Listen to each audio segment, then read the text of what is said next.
Terima kasih Anda masih bersama kami. Bagi Anda yang baru saja bergabung, kami hadirkan kembali 3 berita utama hari ini. Sebuah mobil terguling hingga menabrak 2 kendaraan lain di Klaten. Warga Banjarnegara harus mengais air di sungai yang mulai mengering. Ratusan ex-anggota Jemaah Islamiyah wilayah Kudus menyatakan kembali ke NKRI.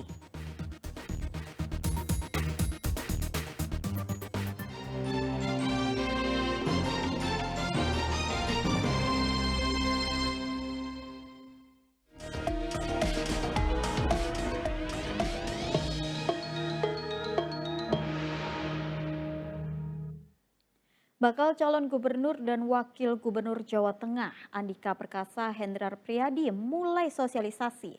Mereka ke Solo untuk bertemu dan berdiskusi dengan Genji atau kelompok anak muda terkait masalah-masalah di wilayah Jawa Tengah. Di kesempatan yang sama, Andika menyebut Pilgub Jawa Barat bukan perang bintang tetapi perang ide dan gagasan para calon. Usai sosialisasi di Kabupaten Kota Magelang, paslon bakal calon gubernur dan wakil gubernur Andika Hendi tancap gas ke Solo untuk bertemu dengan ratusan anak muda. Pada acara ngobrol santai di sebuah kafe ini, Andika Hendi mendengarkan masukan terkait permasalahan pembangunan dari kacamata anak muda. Salah satu yang menjadi sorotan Genji, yaitu tingkat kemiskinan di Jawa Tengah yang masih tinggi. Mereka juga menyoroti masalah di Wadas. Jika terpilih nanti, Andika Hendi ingin merangkul anak muda untuk kemajuan Jawa Tengah. Sekarang yang paling penting adalah mesti ada di pola komunikasi yang baik antara kelompok muda ini dengan pemerintah. Jangan sampai kemudian kelompok muda ini yang selalu merasa pemerintahnya eksklusif, itu membuat mereka tidak bisa menyalurkan undang-undang maupun usulan program. Selain bertemu dengan Genji, paslon Andika Hendi juga silaturahmi dengan pengurus DPC, PAC, Ranting dan Satgas PDIP di Solo. Dalam kesempatan ini, mantan Panglima TNI menepis anggapan adanya perang bintang di Pilgub Jawa Tengah.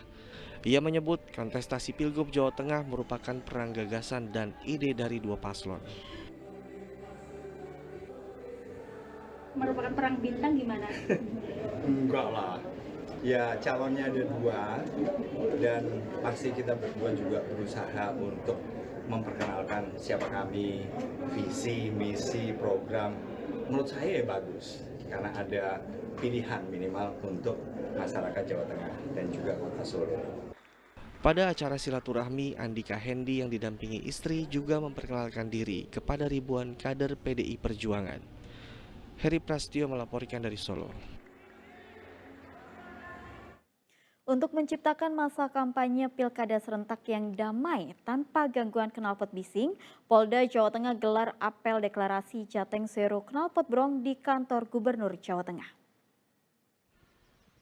Apel yang digelar Minggu pagi ini dihadiri jajaran Forkopimda Provinsi Jawa Tengah, Badan Penyelenggaraan Pemilu, perwakilan partai politik, perwakilan pelajar, serta sejumlah komunitas otomotif yang ada di Jawa Tengah.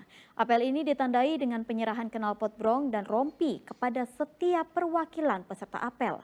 Selain itu ada penandatanganan dari perwakilan setiap elemen masyarakat untuk berkomitmen menjaga pilkada damai dengan tidak menggunakan knalpot brong selama masa kampanye terbuka pilkada serentak.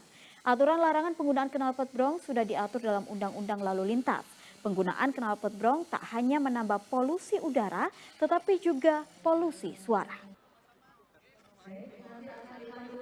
Deklarasi Jateng Zero Knalpot.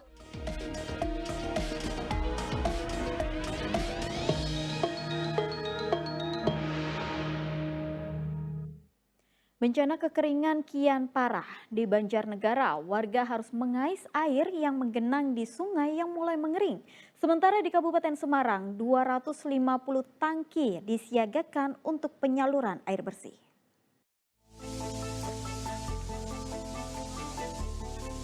Nyaris kering kerontang, inilah kondisi Sungai Sapi di Desa Kaliajir, Banjarnegara. Warga pun terpaksa mengais sisa-sisa air yang terendam di kubangan dasar sungai. Tak peduli meski kondisi air keruh dan kotor, Warga tetap rela datang ke sungai ini untuk mengambil air demi memenuhi kebutuhan untuk mencuci dan mandi. Dengan sabar, air dari kubangan diambil lalu diisi ke jerigen yang mereka bawa. Melihat kondisi air yang kotor, warga pun terkena dampaknya. Mereka merasakan gatal pada kulit. Namun mereka tak punya pilihan karena kekeringan sudah terjadi sejak 2 bulan terakhir dan kian memarah. Dari bulan Mei sih, punya saya sumurnya maksudnya udah kekeringan dari bulan Mei. Terus untuk kebutuhan air bersih mandi gitu gimana? Iya biasanya ke sini nyuci ke kali. Di sungai ini ya, Ya Bu? di sungai. Jadi ini untuk sumur resapan itu untuk apa aja, Bu? Nah, kebutuhan apa aja, Bu, Iya airnya? buat nyuci piring, buat minum, buat nyuci baju, semua sih segala-galanya. Bu, walaupun ini kan sungainya kotor, Bu, sok merasakan gatal apa enggak, Bu? Gatel iya kadang. Air bersih susah, Bu, udah. Susah. Sumur, Bu, Sumur asap. kering udah. Kalau buat minum beli galon. Harus beli ya. Isi ulang iya. Bu, ini kan memakan air yang dari sungai yang kotor, Bu. Kadang merasakan gatal gitu apa enggak, Bu? Gatal nih. Desa Kaliajer di perbukitan Banjarnegara menjadi salah satu lokasi terparah mengalami kekeringan. Kondisi perbukitan tandus dan kering menyulitkan warga desa untuk mendapatkan air. Antisipasi bencana kekeringan juga terjadi di Kabupaten Semarang. BPBD menyiapkan 250 tangki berkapasitas 5.000 liter air bersih untuk menghadapi kemarau tahun ini. Jumlahnya memang lebih banyak dibandingkan tahun lalu. Meski kondisi kekeringan di Kabupaten Semarang masih terbilang landai, pemerintah setempat telah menetapkan status siaga darurat kekeringan dan kebakaran hutan hingga akhir Oktober mendatang. Kewaspadaan dengan membentuk 5 posko untuk melakukan pemantauan dan penanganan apabila terjadi satu bencana di wilayah Kabupaten Semarang. Kemudian yang terkait dengan persediaan air kita sudah siapkan mengacu kejadian di tahun 2023. Sehingga ketika terjadi kekurangan air di satu wilayah kita sudah bisa mengantisipasi. Hingga saat ini, BPBD Kabupaten Semarang baru melakukan dropping 7 tangki air bersih diantaranya ke Desa Wiru dan Rembes, Kecamatan Beringin, Kandang Bawen, Ambarawa, Leyangan, Kalongan, Kecamatan Ungaran Timur, dan beberapa titik lokasi di Kecamatan Susukan. Selain kekeringan, potensi terjadi kebakaran hutan juga besar, salah satunya di kawasan hutan di lereng Gunung Merbabu, Kecamatan Getasan. Mardianto Yulianto melaporkan dari Banjarnegara dan Kabupaten Semarang. Sragen dan Cilacap juga menjadi wilayah yang terdampak bencana kekeringan. Untuk mendapatkan air bersih, warga mengandalkan bantuan hingga membuat lubang di dasar sungai kering. Dusun Rejosari, Desa Gilirejo Baru, Kecamatan Miri Sragen menjadi salah satu wilayah yang terdampak kekeringan. Sumur warga sudah kering, air bersih pun sulit didapat. Warga mau tak mau berpangku tangan dengan bantuan air bersih yang dikirim oleh BPBD Sragen. Biasanya bantuan air bersih dari truk tangki ditampung di wadah terpal. Masing-masing dari warga membawa wadah seperti jeriken atau ember untuk mengambil air bersih.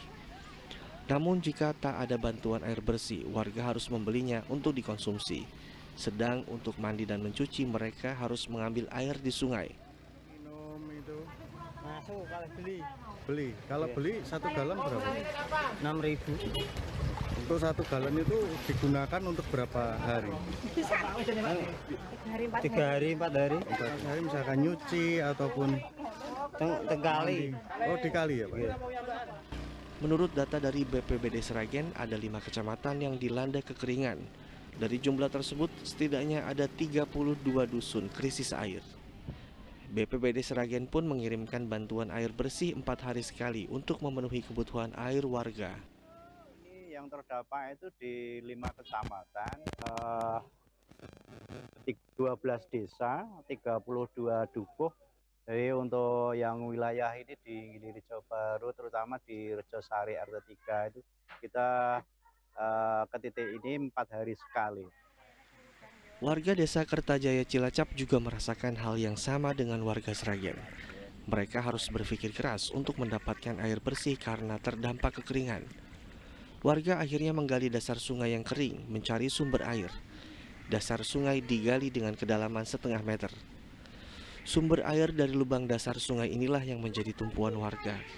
Setiap pagi dan sore mereka kerap ke sini untuk mengambil air. 1 tahun sekali saat musim kemarau, pemandangan seperti ini yang terlihat di Desa Kertajaya. Itu pun kalau kebagian, kalau enggak saya beli, Mas.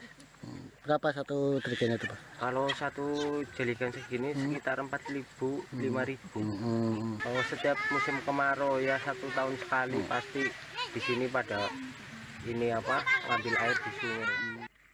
Desa Kertajaya Cilacap merupakan salah satu wilayah yang dilanda kekeringan ekstrem. Hampir semua sumur milik warga telah kering sejak 2 bulan lalu. Heri Prasetyo dan Mardianto melaporkan dari Sragen dan Cilacap.